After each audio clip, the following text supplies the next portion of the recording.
Hey there, friends. I'm Jeff. This is Tabletop Toolbox, where you have joined me for episode number 15 of the Weekly Ratchet. This past week has been filled with moments of brightness and of darkness, and I'll tell you about both here on the Weekly Ratchet.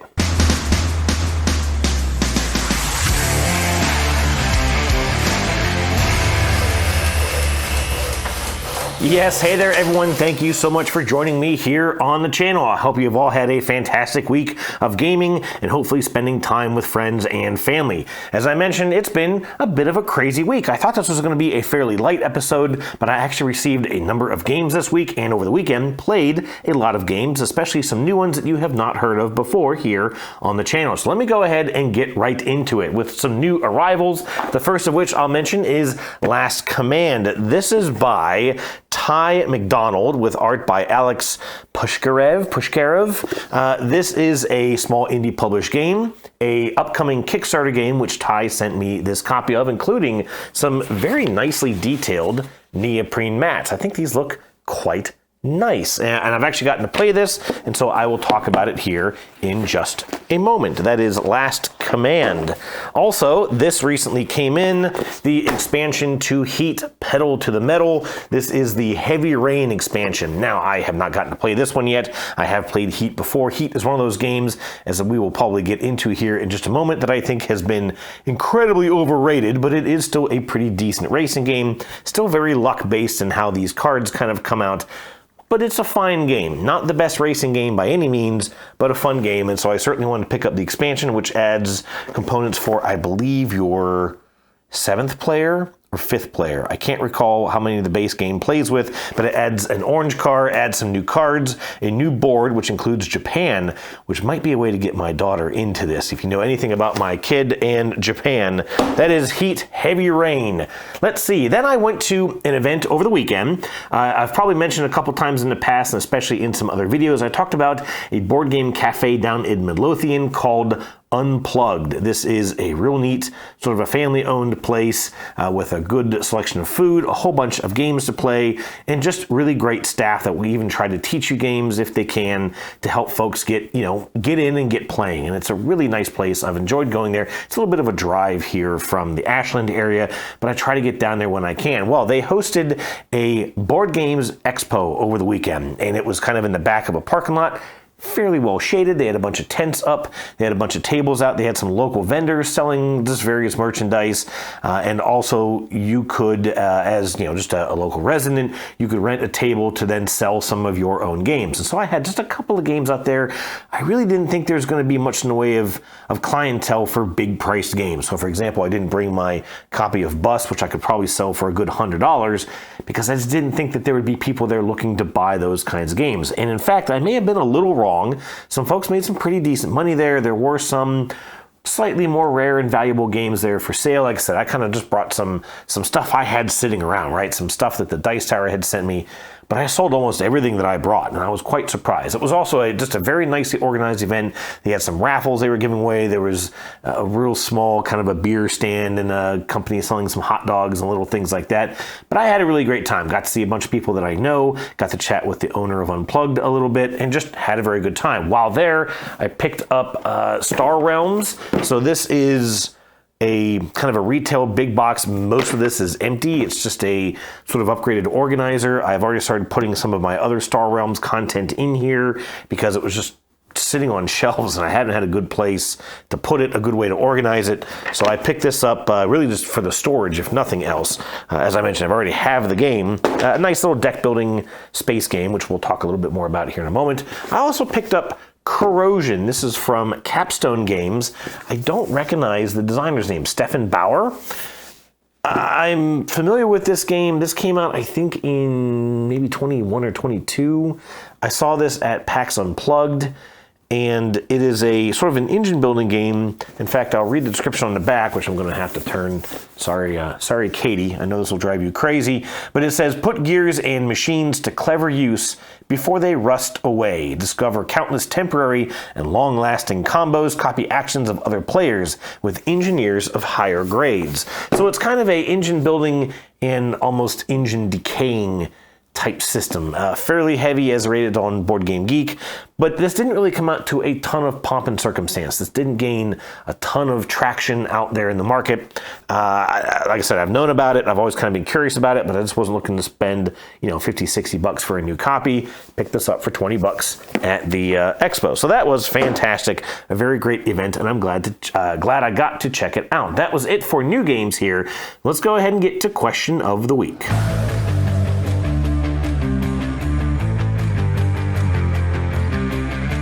All right, question of the week, as I expected, was a little bit of a doozy. I asked last week, what was your definition of an epic or a masterpiece of a game? And this did stem from my review of Voidfall out on the Dice Tower, which I was a little critical of. I gave it a 7. I still think actually maybe a slightly higher score than it might really be worth, but I did really enjoy playing it. I talked to some folks actually at the Dice Tower who sort of suggested that they would probably score it a little lower. Just because of its complexity to get to the table, it sort of seems a little overwrought in its systems. It just has a lot of bloat in the box. Anyways, out of that review, there were a lot of people commenting that, this is a masterpiece of a game. It's an epic game. And I really wanted to talk about what that meant to folks. I got a lot of good comments, and I appreciate your comments as always. I'm going to go ahead and just kind of read through all of these and then sum up all of my thoughts at the end. So let me go ahead and get started. Kay says a masterpiece to her does something never seen before and does it flawlessly. She believes the term is overused and asked, who gets to decide? And I think that's a pretty interesting point. Jason Matthews says a masterpiece is infinitely replayable, streamlined, no expansions needed, and unique. He mentioned a few games that I think are safe to say have some unique mechanisms, possibly with the exception of Five Tribes, which is really just kind of a upgraded idea of Mancala. I never really thought that Five Tribes was a masterpiece or even necessarily a new idea. It's a decent game for sure. I've played it a good number of times, but I wouldn't really say that that one is incredibly unique. Just my thoughts. Chris Mutton says an epic game lives past the actual time it's played. A game that you think about playing again, and then gave a couple of examples. Certainly some points that I will come back to. Carltoonist says that Heroes of Land, Air, and Sea would be his definition of an epic game, alluding to its sort of civ building and then conquering nature of going out and sort of trying to, take everyone else out. I've played Heroes of Land, and Air, and Sea, and it's definitely an epic game in terms of scale. Perhaps also of that very nature. It didn't sit too well with me personally, just because it's a super, super fighty, take that mean game, but I can see where you're coming from. Wonder Flonium, a first-time poster, welcome to the channel, says a masterpiece excels above its peers in a particular category and is unflawed. He mentioned Raw for bidding games and Can't Stop for Push Your Luck. Thanks very much for your comments. Welcome to the show. Simulation Chris started by commenting on the difficult nature of even answering this question, and then said that an epic game is thematic, perhaps a bit long in a good way, and tells a decent story. He suggested that a masterpiece might be immune to house ruling. Pretty good callback there. I appreciate that one.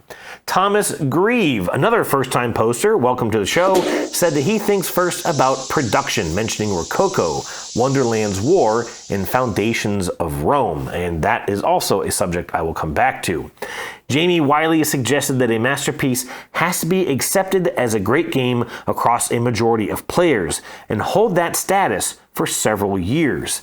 And this is where I want to start pivoting to some of my own thoughts. Now, first, I went and I looked up some definitions of masterpiece. Webster's defines a masterpiece as a work of outstanding artistry, skill, or workmanship.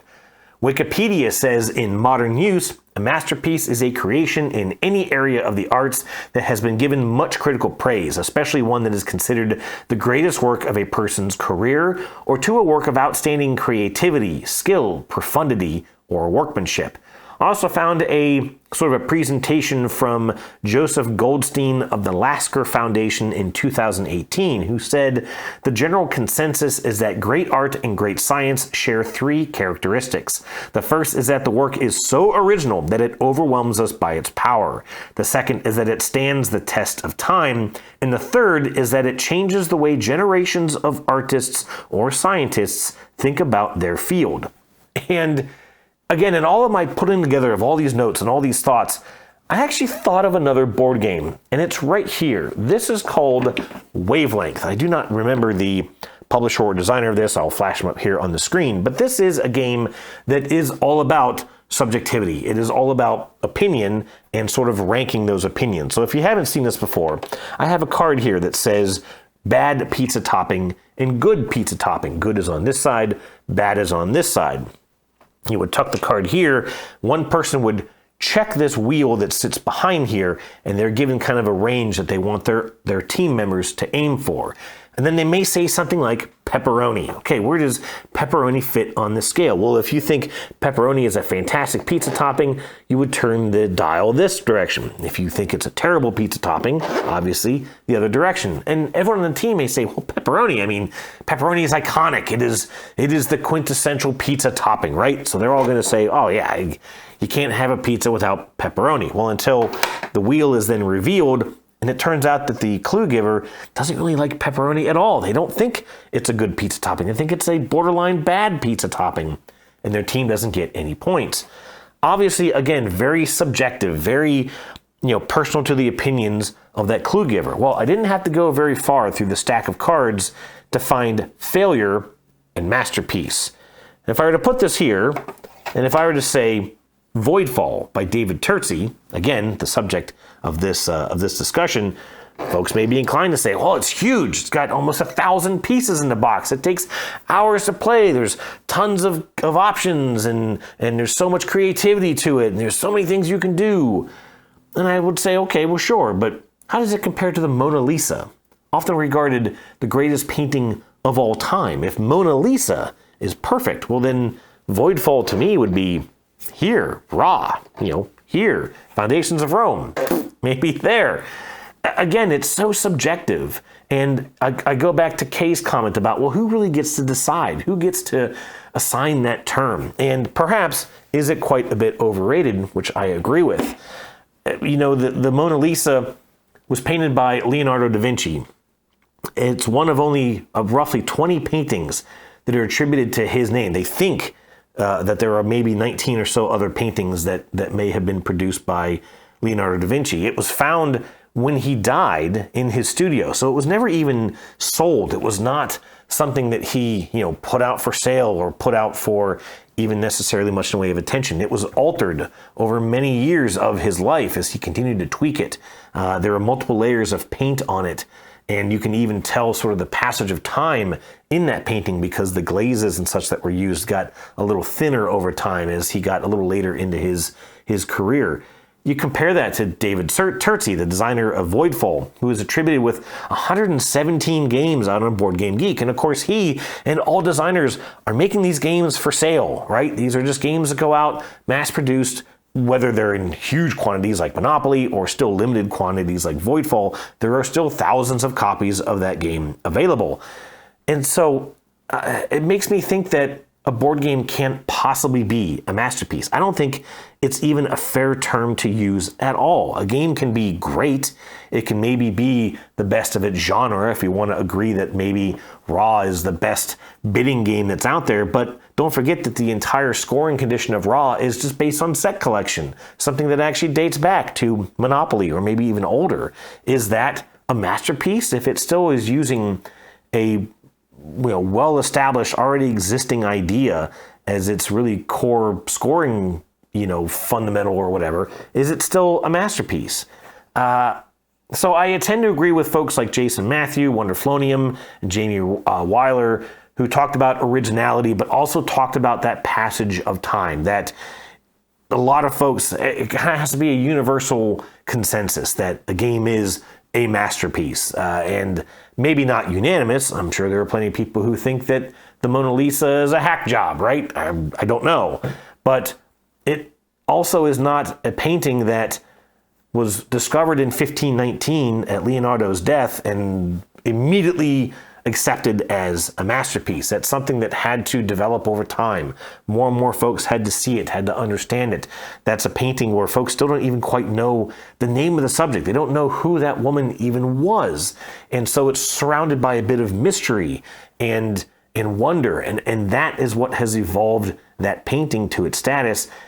And it makes me wonder, Are folks going to talk about Raw or Can't Stop or Voidfall in 500 years? Probably not. And that makes me think that, like I said, there's just no way for a board game to be a masterpiece. Designers are constantly working on the next game. They're constantly working on the next thing. They're constantly trying to push the envelope or to mix things in maybe new ways, maybe old ideas in new ways to create something that will want to be purchased by, a few thousand people. You're not going to get 1 billion folks to buy a board game. It's just not going to happen. It's nothing's going to reach that status of being a masterpiece that everyone's going to want to have it or at least recognize it as so. I don't think that it's about production. And I used to think that. I used to think that, an absolutely gorgeous looking game is a masterpiece. And I don't think it is. I've played Steam Up. I've played Globetrotting. Hell, I've played Foundations of Rome. All of those are very, very lackluster games with huge production value. I think Foundations of Rome is very random, very swingy, kind of boring. You can play with some systems that make it take that, but it doesn't really make it at any point a fantastic game. Globetrotting was a complete mess to play with, and Steam Up was just so repetitive and random and boring. I hated that game. And the saying goes, a polished turd is still a turd, right? I would have said maybe a week or so ago that a long game, a big game, a game with, maybe not gorgeous pieces, but a lot of pieces, a game that would play out pieces, a game that would play out over several hours and tell some huge story would be an epic game. But then I played a couple rounds of Lacuna over the weekend. This very cute little, it's not a party game, it's a little 2-player game. I've mentioned it before here in the channel. And I had a ton of fun with this. It plays in like 10 minutes. It's not a masterpiece, no, but I've had just as much fun playing it as I've had playing Voidfall or some other big, heavy 4X game. And so I think that my opinions have changed in that, yes, very, very clean design, whether it's huge or very minimalist, can be a great game. I do think that terms like epic or masterpiece are thrown out with reckless abandon, and I think we're getting too extreme, right? And we're seeing that all over the place. You see social media posts or political discussions where, such and such a politician was destroyed by a news reporter. No, they weren't. That's hyperbole. It's an excessive term used to gain attention, right? And I think the same is being used today to describe board games. It's a masterpiece. No, it just has 1,000 pieces in the pieces in the box. It's overwrought. It's very complex, and so we just assume that makes it a masterpiece. And I think that because of that, like I said, I agree with Kay, I agree with Wonderflonium and some other folks, and I think I might align closest with Chris Mutton with his suggestion that an epic game or a masterpiece of a game is one that leaves you thinking about it long after your playthrough has ended. Long after you're done playing it, you've packed it up, and you're sitting there just thinking about it for the next few days. You're talking to friends about, oh man, you should have seen this game we played. This happened and that happened, and it was so incredible. You know what? I can't wait to play it again. And I think that's when a game can get closest to being epic, to being a masterpiece. And that's what I think about that subject. Definitely not one that can be really identified. A masterpiece is a term that's used to categorize something. And what I can think a masterpiece is certainly may not be something that you think, and of course, obviously, vice versa. So, an interesting topic, and I appreciate everyone weighing in. Next topic is also going to be one I think that might be a little interesting, a little deep diving perhaps, but it's actually come up here a bit in the past week. And so the question for next week is, what do you think about difficult gamers? Specifically, an experience that maybe you've had with someone at the table who made the experience not a good one for you or for someone else. What were they doing? Maybe don't name names here. Maybe don't make it too obvious who you're talking about. But what have been some experiences that maybe you've had with maybe maybe they're an aggressive gamer, maybe they're an alpha gamer trying to tell everyone what to do. Maybe there's someone who just complains about what someone else is doing or complains about the game itself. And maybe what was that game? Again, what was that experience like? Without getting too specific, you might want to be a little careful, but that's what I want to talk about next week. Let's move on.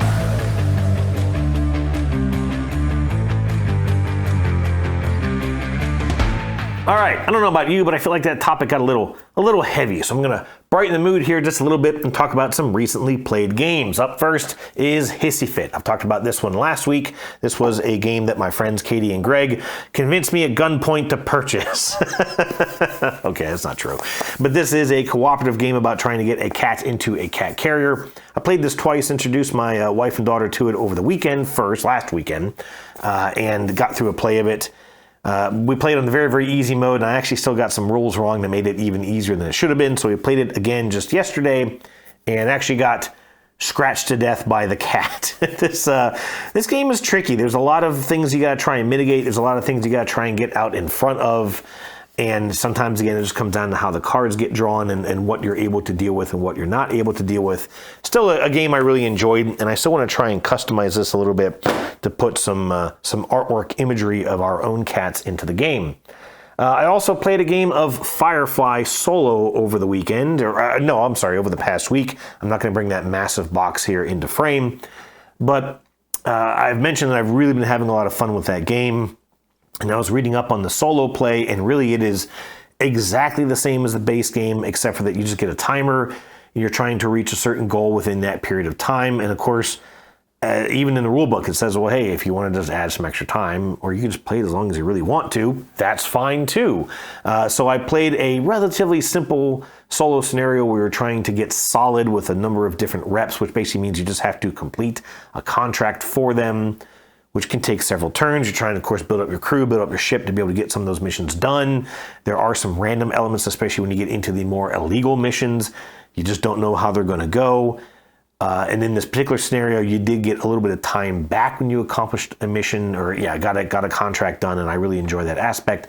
I did win the game, although I won at the lowest level of success after 20 or so turns. But I had a lot of fun with it. Definitely a game that takes up a lot of space. It's not really hard to set up, but there are tons of decks of cards that you've got to organize. But anyways, I had a lot of fun with Firefly solo.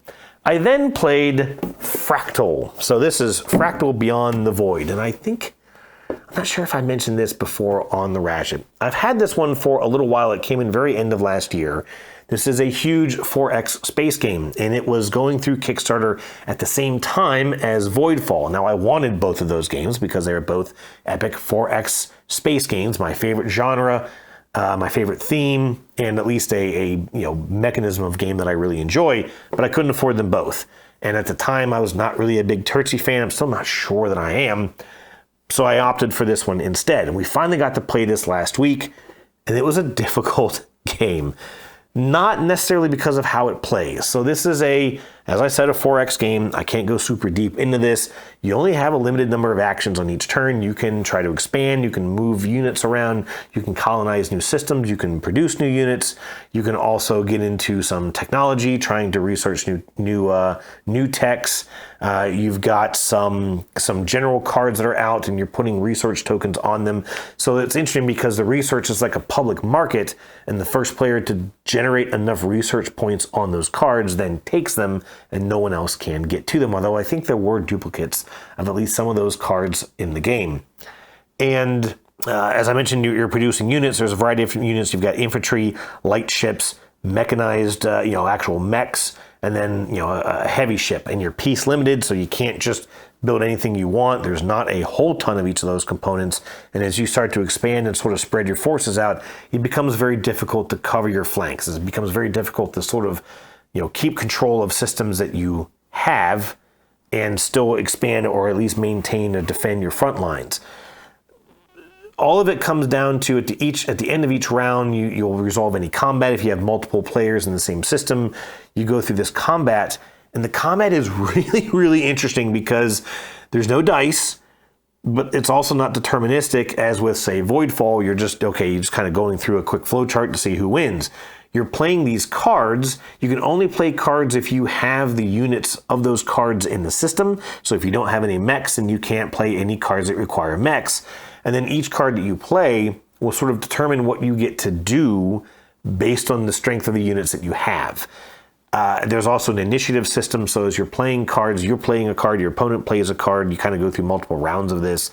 Whoever has the lowest initiative gets to go first, and your card may inflict damage. It may force opponents to retreat or pieces of your opponent to retreat. And so it's actually this really advanced, almost like a rock, paper, scissors, sort of kind of, in that, okay, well, I play this card and it deals some damage, but maybe you've got a technology or some benefit to your pieces that can resist some of that damage. Maybe it would force you to retreat, but maybe you played a defensive card that nullifies that retreat value, and maybe even turns it around where, okay, instead of taking damage, you actually force the person who attacked you, who would deal that damage, to instead retreat. Anyways, I didn't dislike it. I know that the two players I played with will probably never play this again, so I don't know when I'm going to get to play this again. It was neat in what it did. I've heard a lot of complaints about the combat. I've heard a lot of complaints too about the solo mode, which I haven't had a chance to check out. I wanted to. It's actually still set up on the table behind me, but I just have not gotten back over here to check it out. So that is Fractal Beyond the Void. Maybe I'll talk about it again someday. Maybe it'll just sit and collect dust for quite a long time now. Don't know. Anyways, moving on. I then played Last Command. I've already mentioned this here earlier in the video. This is a deck building game set in space with two ships engaged in an epic broadsides battle, and it definitely plays like that. It's a two-player only game. You're both commanding a capital ship, again represented by these mats, as I've already shown. But what was really interesting with this is that, you know, deck building games are very common, right? And most folks kind of know how they work. You've got a deck of cards that you are adding to throughout the game and playing out to be able to trigger various effects. However, in this game, you have two decks that you are managing. You're managing a system deck, which sort of sits here. You've got the systems that you're playing the cards to, and then you have crew members, a crew deck, which you're placing underneath each of these systems, and they power the system. The system cards will then consume that power to activate weapons, activate your comm systems, engage engineering effects, whatever. And all of it, of course, is to then play out typical deck building mechanisms like buying new cards, getting money to buy those cards, applying damage to your opponent, maybe repairing some of your own damage. There are these malfunction cards that you can actually play into your opponent's discard piles, and then when they later draw that card, they may have to then take more damage unless they have something in place that lets them ignore it, or maybe they can repair it before it comes out of their deck. All kinds of stuff like that. When we played it the first time, which I played it with my sister's partner, who was they were visiting us over the weekend, we goofed up a couple rules. I liked it, but we goofed up some rules. So I played it again yesterday with my wife. She kind of humored me with a playthrough of this, even though we don't really get into the fighting games. Played it correctly, and I had a lot of fun with it. So there will be a preview video of this here on the channel, probably coming up here in a couple of weeks. I'm going to try and break out some of my Lego stop motion and have some fun with that one, because I really have been enjoying this game, and I want to give it a good presentation here on the channel. So that was Last Command.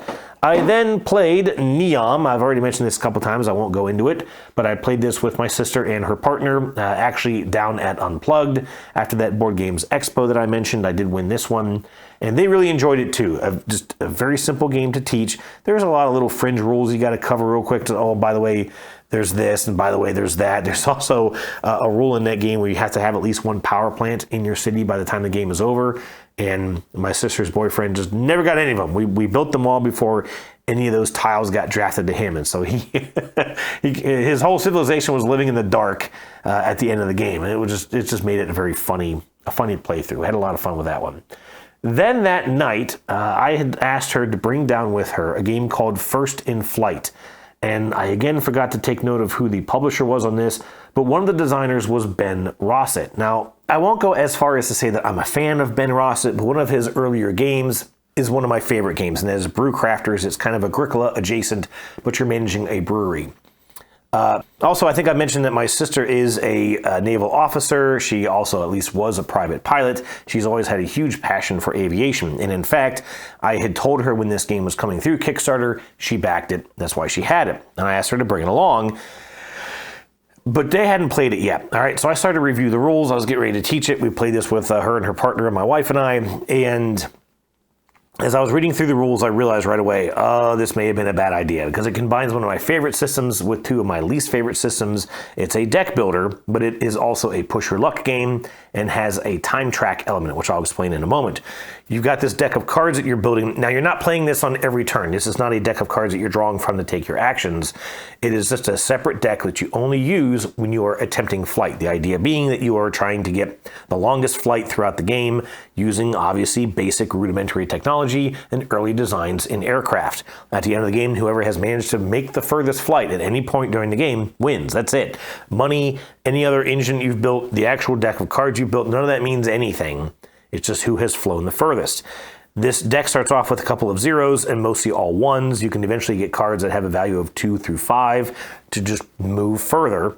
And there's a couple cards in that deck that show you a crash symbol. And if you accumulate 4 crashes by default, you crash, you lose a turn, a bunch of bad stuff happens. These cards also have a negative effect in addition to that crash little icon, and they may force you to descend early. They may force you to, use up some of your technology cards. They may even force you to take cards out of that deck. And so you really want to try and get those fixed, which you can. You can take those negative cards as you draw them. They go into your garage. And if you manage to repair them before your next flight, then you can sort of downgrade them. They lose their additional negative effect. They will still be a crash card. You actually replace it with a different card that gives you that same symbol. So you will always be forced to crash if you get through your entire deck, but you at least won't have the additional negative effects of those cards. Anyways, to do all this, you use what's called a time track. A time track is, it was prevalent in games like Takedo, Namiji, the Glenmore games. There's a couple others. The Kraftwagen game that I do like does have that kind of system in that you've got these spots, these action icons on the board. You're moving around this track. Whoever is furthest back gets to go next. And so if you kind of are in back, but you have a couple open spaces in front of you, then you can take multiple actions before you finally pass somebody, and then the new player in back gets their next turn. And I really just don't like these systems. I really don't, because I feel like they force you to take suboptimal moves. You're thinking, I really need to take this action, a repair action, for example, in this game, but I know that if I jump to it, then all the other players are going to get to take 2 or 3 turns. So I'm going to take something that's in front of me, get a little more efficiency maybe out of my turn. But then by the time I'm ready to jump to that action, well, someone else is on it, and now I can't take it. And now same thing, I have to jump way further ahead on the track. And each of these icons are only represented a few times on the board. You can only take maybe 3 flights each year. There's 4 years in a game. There's also some any spaces where you can take any action, but they may incur an additional cost.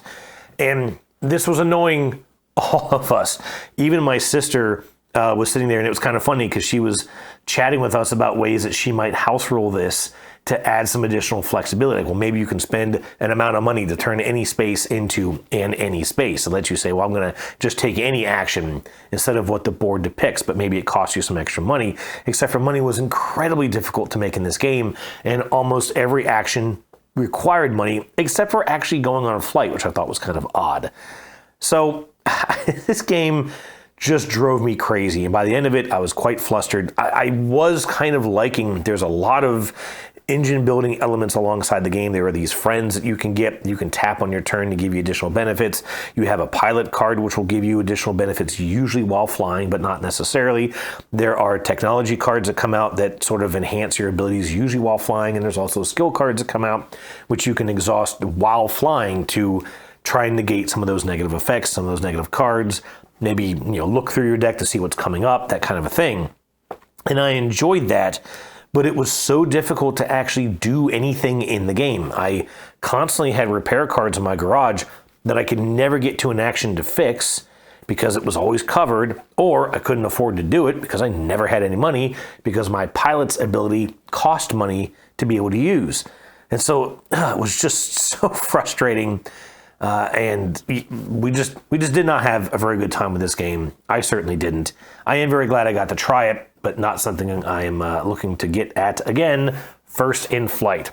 The last game that we played over the weekend, we went back to Center of the Universe, a brewery I've mentioned a couple times.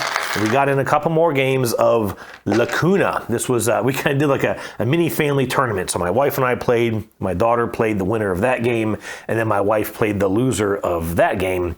And I won 2. My daughter clobbered my wife in her final round, and so it was me in first, Melanie in second, and Ash didn't get any wins. But what was really funny about this was that we're sitting on these very, they're black tables at the brewery, very dark tables. This is as you can see, a very colorful game.